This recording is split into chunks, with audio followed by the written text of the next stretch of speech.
বসায় দিচ্ছি। আমার মুরগি কুটা হয়ে গেছে। মরিচ টরিচ দিয়ে দুধে রান্না করবো, একটা আলু দিয়ে আর একটা আলু ছাড়া। এই আর কি প্রতিদিন যেটা করি এটা আর কি, নতুন নতুন কিছু নাই, সব পুরান। তো আজকে লেট হয়ে গেছে কারণ মুরগি ধুইতে অনেক সময় লাগছে।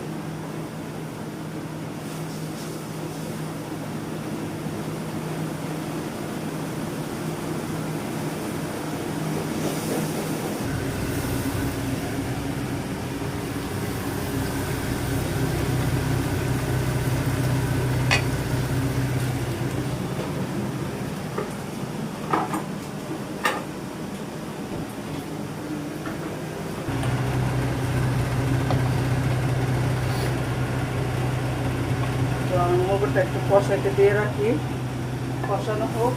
আর কিছু রান্না করবো না, আজকে লেট হয়ে গেছে। পেঁপে কুটে রাখছি এবং বিকালে ভাজি করবো পেঁপেটা। মুরগি দিয়ে কিছু আলু রান্না করছি আর কিছু স্যামে রান্না করছি। তো মুরগিটা অনেক বড়, তো 2.5 কেজি ওজনের একটা মুরগি। তো তো ব্রয়লার মুরগি আবার ফ্রিজে রাখা আবার ঠিক না, কারণ এটা আবার স্বাদ নষ্ট হয়ে যায়, ভালো লাগে না। তো রান্না করে ফেলতেছে এখন। তো